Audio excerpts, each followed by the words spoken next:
Hey guys, what's up and welcome to my tutorial video. Guys, in today's video I'm going to show you what exactly can Camera Raw do when it comes to making some awesome changes to your images. Okay, so firstly guys, you can take a look that I have customized the workspace of Camera Raw, right? And if you guys haven't watched the tutorial on how to use Camera Raw, I suggest that you should watch that. I think it's pretty awesome. I've done a good job for explaining the software, right? So here guys, I've got an image selected, right? I'm gonna open it in Adobe Camera Raw. Now you can see guys that it is not a DNG file, it's a JPEG file that I have downloaded. It's a royalty free image. So so I need to go and open it in Adobe Camera Raw. I can, yeah, so here we have it guys in Adobe Camera Raw. And guys, take a look at this water over here. Guys, I really find it odd guys that when this couple was taking this shot guys, they really had to have this kind of a dark dull background guys in the background. So I really don't like it guys. So I'm gonna change it. All right, now for doing this kind of a change guys, you have to use the graduated filter, right? It's over here in the toolbar. You can just click on it or press the letter G, of course. Now guys, for applying this image I'm gonna go a little bit out. I'm gonna zoom a little bit out right now. Okay, not that high, but yeah, say somewhere around 100%. And then guys, take a look what I'm exactly gonna do. It's kind of like a gradient effect, all right?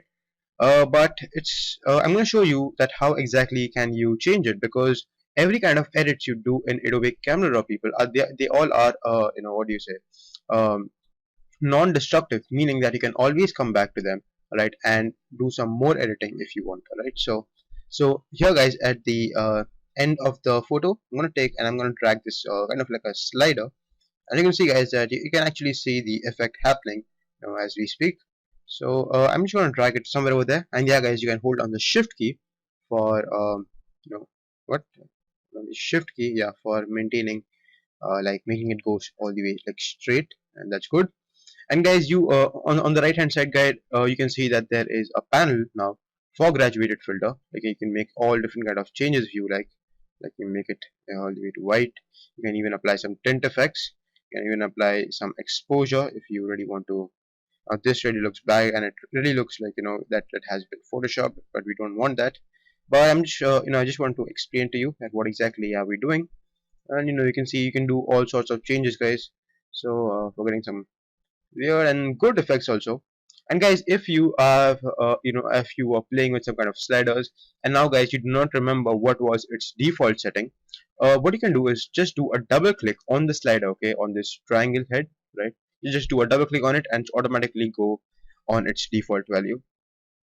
So pretty good guys, I think. Wait, I'm sorry, that yeah.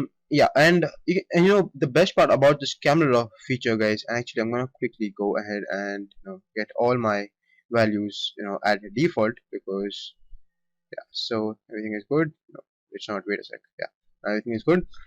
Now guys, another good thing about this camera feature is that we can create multiple graduated filters. Okay, so say guys that you are trying to that you have done, actually I'm going to do an edit right now, and you can see that I have changed the exposure for making it look a little bit better. And guys, if this thing or this table kind of a thing is troubling you and you want to switch this off, there's an option over here which says show overlay. Just switch it off, as in check it off, and that thing will go away. Awesome guys, but I really like to keep it on sometimes. And guys, say that you now want to edit the color of the sky also the way it is, right? So what you can do is you can have multiple graduated filters on a same image. So say this graduated filter is still there, I can drag another graduated filter if I want, and you can see guys, nothing is happening to the first image first edit I made with the first graduated filter. Once again guys, you can go ahead and edit this first graduate filter if you like. Just go to any of the end, just click on it, and once again guys, you have all sorts of different parameters. We're just waiting for you to come at them and make some awesome changes. So, and this kind of image guys, if you want to practice this tool, one awesome thing that I used to practice it before was on car images. Like say if you have a portrait of as not a portrait, but a still image of a car, right, which is just at a cliff or something, you can try to make the you can try to change the color of the sky. Or if you have some of your own images guys in which you're standing at some water and the water is looking kind of dull and all guys, then you can go ahead and do some changes to the water. Alright, so I hope you guys understand what graduated filter is made for. And yeah guys, one more awesome thing guys about graduate filter is it doesn't really have to be straight all the time, right? You can try to change the way or the angle of this graduated filter. Actually, I'm gonna click Control Z right now, and you can see guys, you can see that it really, and you can see that I can stretch it all the way outside the image also for doing some color correction, as in some exposure changes to this image. But this the graduate filter won't do a good job in this situation. I need to use some other filters. When it comes to that, I'm going to switch to my zoom tool for getting all my panels back.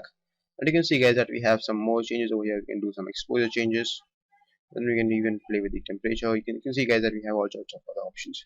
But today's video guys was all about the graduated filter. Alright, hope you guys understood what I was trying to say, and you can check the preview on and off. You can see that we really have made some really good changes to the ocean, right? The way it was before and now it is after. Some, yeah, actually I think I have overdone it. Actually I think I have overdone it with these sliders. So if I take it down, you can see that this looks just perfect, right? And but we do need to get some changes done into their faces and all. But this video was not about that guys, it was about the graduated filter. Hope you guys liked it, and this was it guys. This was all that was it for my today's tutorial, right? Hope you guys liked it. Please subscribe to my channel guys, and please like this video also. Thank you. Please subscribe.